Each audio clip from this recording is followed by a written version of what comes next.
Hello friends, मैं हूं आपका दोस्त असीमानंद और आप देख रहे हैं आपका अपना यूट्यूब चैनल हमारी बगिया। दोस्तों, आज फिर से मैं गुड़हल का एपिसोड लेकर के आपके लिए आ गया हूं। वैसे तो इससे पहले भी कई बार मैंने गुड़हल के ऊपर वीडियोस बनाए हैं, लेकिन उसके बावजूद आपके बार बार जो है कमेंट्स आते रहते हैं कि गुड़हल के ऊपर नए नए वीडियोस फिर से बनाइए। और आपको पता है कि मेरे पास बहुत सारे गुड़हल है, लगभग 30 पौधे गुड़हल के हैं, जिसमें कि लगभग 15 से 20 वैरायटी मेरे पास होगी। इनमें से अधिकतर पौधे मैंने ब्रांच की कटिंग से तैयार किए हैं और कुछ जो है नर्सरी से भी पौधे मैंने लिए हैं। दोस्तों, गुड़हल आप में से बहुत सारे लोग लगाना चाहते हैं और लगाते भी हैं, लेकिन बहुत सारे जो गुड़हल है वो मर भी जाते हैं और इस सीज़न में आप में से बहुत सारे लोगों के प्लांट ख़राब भी हुए हैं। और आपका क्या, बल्कि मेरे भी 3 गुड़हल के प्लांट ख़राब हो गए हैं और ये सब होता है ज़्यादातर फंगस अटैक की वजह से। और मौसम जो है कभी बहुत गर्म तो कभी बहुत ज़्यादा बारिश, इस तरीके से जो है लगा हुआ रहता है। साथ ही कीड़े मकोड़ों का जो अटैक है वो भी गुड़हल में काफ़ी ज़्यादा रहता है और इस तरह से बहुत से कारण होते हैं गुड़हल के मरने का। दोस्तों, अगर आपके पास पौधे के केयर करने का समय नहीं है तो मैं तो यही सजेशन दूंगा कि गुड़हल को कम से कम रखें और रखें तो देसी वैरायटी के गुड़हल रखें, क्योंकि अगर आप गुड़हल लगाएंगे तो उसके लिए आपको हमेशा ही कुछ ना कुछ दवाई का स्प्रे करना पड़ेगा कीड़े मकोड़ों को दूर भगाने के लिए। अगर आप इमिडाक्लोप्रिड जो पेस्टिसाइड है उसका 3 ml लेकर के हफ्ते में या 10 दिन में एक बार स्प्रे करें तो फिर काफ़ी हद तक जो है कीड़ों से बचा जा सकता है और आपके जो गुड़हल है वो अच्छे रह पाएंगे। दोस्तों, गुड़हल में मिलीबग का अटैक काफ़ी ज़्यादा रहता है, ख़ास तौर से गर्मियों के सीज़न में। तो उस समय जो है अगर मिलीबग लगे हुए हो तो पानी के स्प्रे से बार बार आपको उसको छुटाना होगा। और अगर इमिडाक्लोप्रिड आप हमेशा देते रहते हैं तो फिर इस तरह के कीड़ों का अटैक नहीं होगा। साथ ही सर्दियों में जो काले काले से छोटे छोटे कीड़े होते हैं, माहू होता है, वो सब लग जाता है। तो रेगुलरली आपको जो है स्प्रे कुछ ना कुछ इसमें करते रहना पड़ेगा। इसके अलावा गुड़हल में जो है अधिकतर मरने का कारण होता है फंगस अटैक, और पानी ज़्यादा होने की वजह से अधिकतर ये फंगस लग जाते हैं। इसलिए पानी का बहुत बैलेंस करना आवश्यक है। पानी कम दे, रोज़ रोज़ पानी देने की गुड़हल में आवश्यकता नहीं होती है। जो भी पीले पत्ते हैं हमेशा उनको तोड़ते रहे, पौधे को बिल्कुल साफ़ सुथरा रखें। इन दिनों दोस्तों जबकि बारिश का सीज़न चल रहा है तो ऐसे में पॉट में बिल्कुल पानी जमने ना दे, ड्रेनेज सिस्टम को ठीक करें और पॉट में अगर पानी जमा हुआ देखे तो उसको तुरंत ही जो है पॉट को लिटा करके पानी को गिरा दे। गुड़हल को अगर फंगस की बीमारी से इस सीज़न में बचाना चाहते हैं तो ट्राइकोडर्मा या फिर बेविस्टिन जो फंगिसाइड होता है, दोनों में से कोई एक ले ले और उसको जो है 15-20 दिन में एक बार अपने पौधे पर स्प्रे करें। और अगर आपके पास ये उपलब्ध ना हो तो बीच बीच में जो हल्दी पाउडर है तो उसको जो है मिट्टी में आप मिला सकते हैं 15-20 दिन के बाद थोड़ा थोड़ा, और इसके अलावा उसको घोल करके पौधे पर स्प्रे भी कर सकते हैं।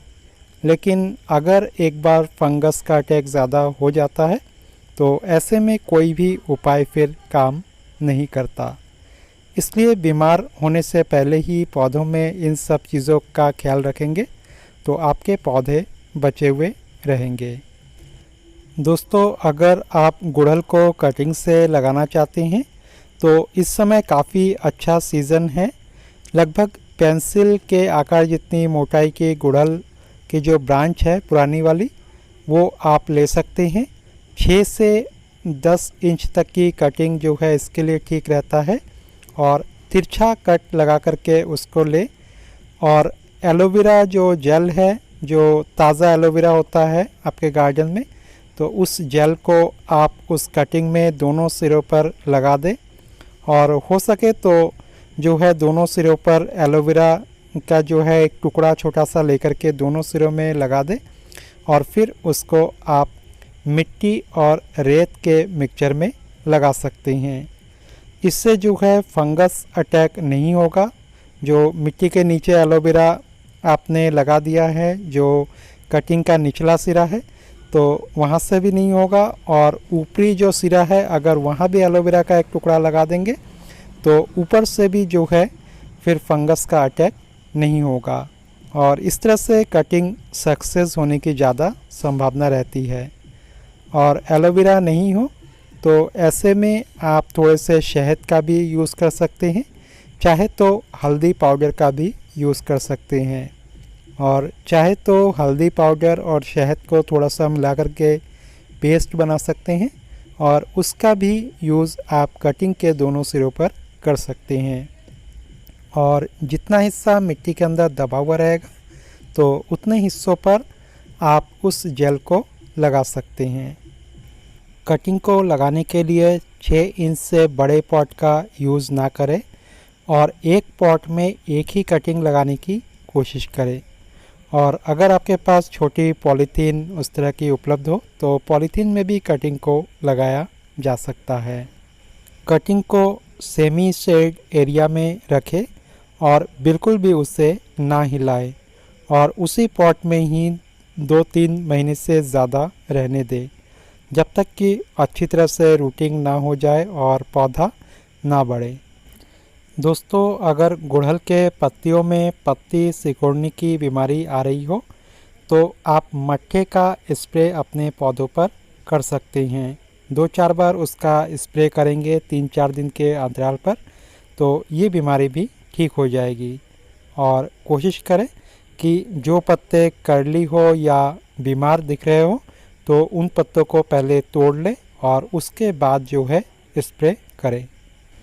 दोस्तों, गुड़हल में एक बीमारी और आती है, वो है कलियों का पहले से ही टूट करके गिरना। फूल बन नहीं पाते हैं और कलियां पीली होकर के गिरने लगती हैं। अधिकतर ऐसा जो है 2 कारणों से होता है। एक तो पानी की अधिकता, पानी अगर ज़्यादा हो रहा है तो ऐसे में कलियां टूट करके गिरती है। और दूसरा होता है माइक्रो न्यूट्रिएंट की कमी। इसलिए पौधे को बीच बीच में माइक्रो न्यूट्रिएंट देना आवश्यक है। इसके लिए चाहे तो आप मिराकुलान को जो है ले सकते हैं और 2 ml लेकर के उसका 1 लीटर पानी में घोल करके उसका स्प्रे अपने पौधे में महीने में 1 बार कर सकते हैं। दोस्तों, गुड़हल एक हैवी फ्लावरिंग करने वाला पौधा है। इसमें रोज़ाना फूल खिलते हैं और शाम को फिर सूख जाते हैं। ऐसे में इनको जो है बहुत ज़्यादा पोषक तत्वों की ज़रूरत होती है। इनको लगातार कुछ ना कुछ फीडिंग कराना ज़रूरी है।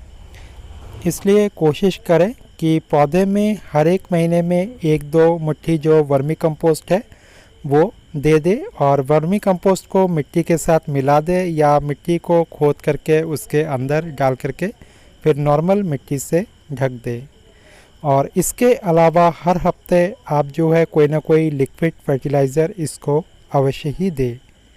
लिक्विड फर्टिलाइज़र में सब्जियों के छिलकों का लिक्विड फर्टिलाइज़र हो सकता है, और दूसरी जो चीज़ देना ज़रूरी है वो है केले के छिलके का लिक्विड फर्टिलाइज़र।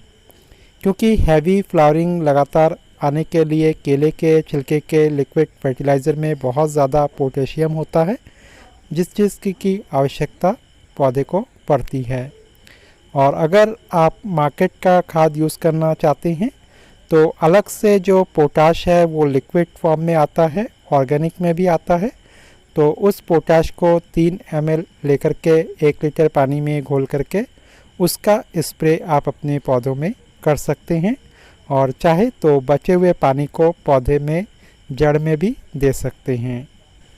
दोस्तों, आप में से बहुत सारे लोग गुड़हल के सूखे हुए फूलों को नहीं तोड़ते। रोज़ाना सुबह या शाम को जो है जितने सूखे हुए फूल हैं उसको उसके डंठल समेत अवश्य ही तोड़ दें, जिससे कि जो नया फूल है वो जल्दी खिले। और साथ ही साथ अगर ब्रांच बहुत ज़्यादा लंबी हो गई है तो पौधे को शेप में रखें, ब्रांच को कट करके रखें, जिससे कि बहुत सारे नए नए ब्रांच निकलेंगे साइड से और उसमें फूल भी उसी अनुपात में बहुत ज़्यादा आएंगे। दोस्तों, गमले में जितने भी पौधे होते हैं साल में एक बार रिपोर्ट करना बहुत ज़रूरी होता है, यानी कि उसके अपने गमले से निकाल करके दूसरे गमले में डालना। और अधिकतर लोग रिपोर्ट करते समय हम जड़ों को भी काटते हैं, लेकिन गुड़हल में अगर पौधा छोटा है, अभी 6 इंच के पॉट में है या 8 इंच के पॉट में है, तो उसके जड़ को काटने की आवश्यकता नहीं है, क्योंकि गुड़हल में जितना ज़्यादा रूट बाउंडिंग होता है फूल उतने ही ज़्यादा आते हैं। तो जितने बड़े पॉट में पहले था उससे थोड़ा सा 1-2 इंच बड़े पॉट में आप चाहे तो साल में एक बार गुड़हल के पौधे को डाल सकते हैं। और जब 12 या 14 इंच के गमले में गुड़हल को आप लगा दें, जब पौधा बड़ा हो जाए तो उसके बाद चाहे तो आप साल में एक बार जो है उसके रूट्स को थोड़ा बहुत कट करके दोबारा उसी पॉट में नया सॉइल मिक्सचर तैयार करके उसमें लगा सकते हैं। दोस्तों, गुड़हल में बहुत सारे ब्रांच जो है गमले की मिट्टी से लगते हुए निकलते हैं, तो आप नीचे के सभी ब्रांचेस को हटा दें, केवल एक ही स्टेम को रखें और जो साइड ब्रांचेस है नीचे के सबको हटा दें और ऊपर जाकर के जो है उसमें कट लगाए, जिससे कि ऊपर से साइड ब्रांचेस निकले, जिससे कि गमले का जो सरफेस है वो साफ़ सुथरा रहे और आपको कभी भी निराई गुड़ाई करना हो, कोई भी खाद डालना हो, कोई भी मैनुअल डालना हो तो उसमें आसानी रहे। दोस्तों, अगर पॉट की मिट्टी गीली हो तो ऐसे में कोई भी लिक्विड फर्टिलाइज़र पौधे की जड़ों में ना डालें। इसकी जगह पर आप लिक्विड पोटाश 3 ml लेकर के 1 लीटर पानी में घोल करके उसका स्प्रे अपने पौधों में कर सकते हैं। अंत में एक बात और कि इन दिनों जबकि बारिश हो रही है तो सरसों की खली के लिक्विड फर्टिलाइज़र को ना देना ही बेहतर है। उम्मीद है दोस्तों आज गुड़हल के संबंध में जो भी जानकारी आपको मैंने दी है आपको काफ़ी अच्छा लगा होगा और अब जो है आपके जो गुड़हल है वो मरने से बच जाएंगे। दोस्तों, अगर हमारी बगिया के वीडियोस आपको पसंद आ रहे हैं तो चैनल को अवश्य से सब्सक्राइब कर लीजिएगा और दोस्तों में भी शेयर कीजिएगा। आज के लिए बस इतना ही, फिर मिलते हैं एक नए वीडियो में। तब तक देखते रहिए हमारी बगिया।